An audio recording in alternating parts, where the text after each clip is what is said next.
pwede ba daw ibenta ang CLOA? Yung certificate o Land ownership. land ownership Award. award.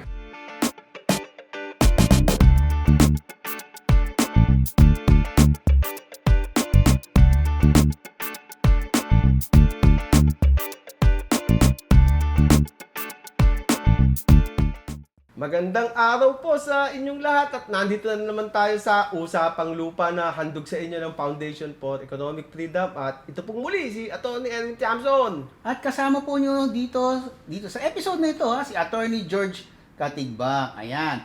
Ngayon, magsasagot na po tayo ulit ng isa na namang katanungan. Ngunit parang ito ata yung huling episode natin sa season na to, sir. Ano? Okay, Season 3, ito yung ating last episode at susundan nyo kami sa Season 4, pero next year pa yon. Oo, sigurado. Pero yan ay sigurado nga gagawin natin at kailangan yung abangan.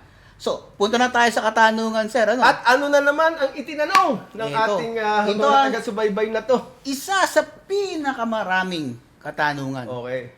Pwede ba daw ibenta ang CLOA? Yung certificate o Land ownership. land ownership Award. award. Na ito ay bigay ng DAR, ano? Yes, sir. Department of Okay, Agrarian so, Reform. Ang sagot na yon ay depende. Atty. George Depende, Katigbak, depende. depende. Kasi itong CLOA ay maraming restrictions ito, ano. Ang isa na dito, kapag ito ay hindi mo maaaring ibenta na 10 taon mula nang ito ay Ipagkaloob sa'yo. ipagkaloob sa iyo at marehistro sa Register of Deeds, ano. 10 taon, ito ay bawal ibenta. Ang tawag natin doon ay restriction. Restricted, ano? At ang CLOA kasi, kapag ito ay nanggaling sa private lands, ano, o ang CLOA mo ay hango mula doon sa mga inacquire ng gobyerno, mula sa mga pribadong Yung mga mag-aari ng asyenda, yung mga malalaki. ng malalaking lupa na pag-aari ng pribado, ito ay may utang. So, ibig sabihin, kailangan mo nang mabayaran ang utang na ito. Ito ay may utang sa pamahalaan at ito ay kinokolekta ng Land Bank of the Philippines na ayon sa Republic Act 6657, ito ay maaaring bayaran sa loob ng 30 taon. 30 taon. Kaya 30 years, mga kababayan, kung bibili kayo ng CLOA, titingnan nyo muna kung ito ay bayad na Sa land bank. sa Land Bank. So, dapat titingnan mo kung mahigit 10 taon na Okay? at saka kung bayad na lahat ng mga bayarin sa land bank. At kung ito ay bayad na sa Land Bank at ito naman ay higit na sa 10 taon, maaari mo na itong bilhin sapagkat ito ay buo na, ano? Ang tawag nating P-simple na ang ownership ng may-ari ng CLOA. Kumbaga, pagkatapos ng 10 taon at pagkatapos mabayaran lahat ng kailangang bayaran, ito ay parang any other na titulo na lang. Parang katumbas na ito ng mga TCT, mga ganyan. Katumbas na ito ng mga TCT. Ngunit dahil ang CLOA ay isang agricultural land, ito pa rin ay nasasakop ng mga ilan nating restriction, ano, na tungkol sa pag-aari ng lupa na ito, ano. Although you can freely sell the land, Pero hindi meron mo to- tayong tinatawag na 5-hectare limit na ownership o yung land holding limit.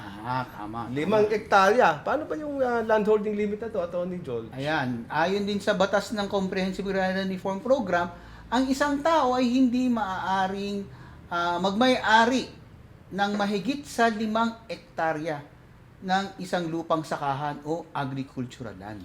So, ang ibig sabihin, Atty. George, halimbawa ako, meron na akong 5 hectares na lupa at gusto kong bumili ng isang CLOA, Hindi ka papayagan, sir. hindi ko na maaaring bilhin Hindi yun. na ano? maaari. Kasi Kahit hanggang- ito ay pre-simple o unrestricted kahit na. pa, basta ito ay lupang agricultural pa din.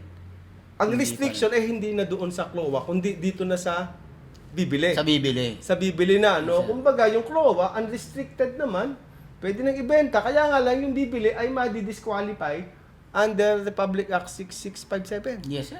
Na ang sinasabi, ang isang Pilipino o isang tao ay hindi na maaaring mag-ari pa ng higit sa 5 hektarya. Napakalungkot naman nun. Paano ito hindi katigba? Kung halimbawa ako ay isang successful na magsasaka at gusto kong palaparin pa yung sakahan ko para makapaggawa ako ng marami pang pananim para sa mga kababayan natin na gusto, halimbawa, manginain ng gulay.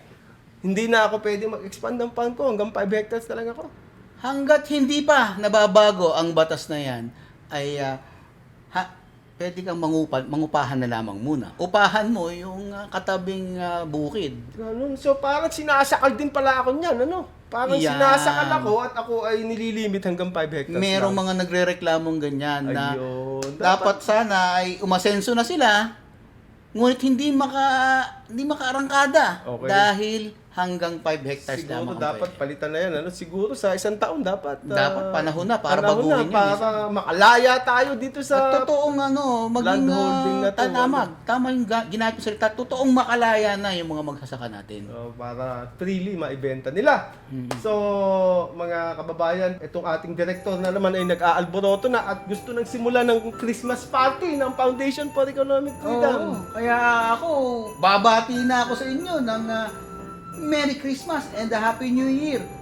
Kita-kita tayo sa Season 4. Ayan, ako din, mula sa tao sa puso ko, gusto ngayong Paskong ito, gusto ko kayo talaga yakapin, at bigyan ng mga lupa. Sa Season 4 natin, panoorin nyo ang mas marami pang mga usapang lupa. Kaya nga lang si Director again ay gusto nang tumagay. Ayan. So, Merry Christmas at hanggang sa muli!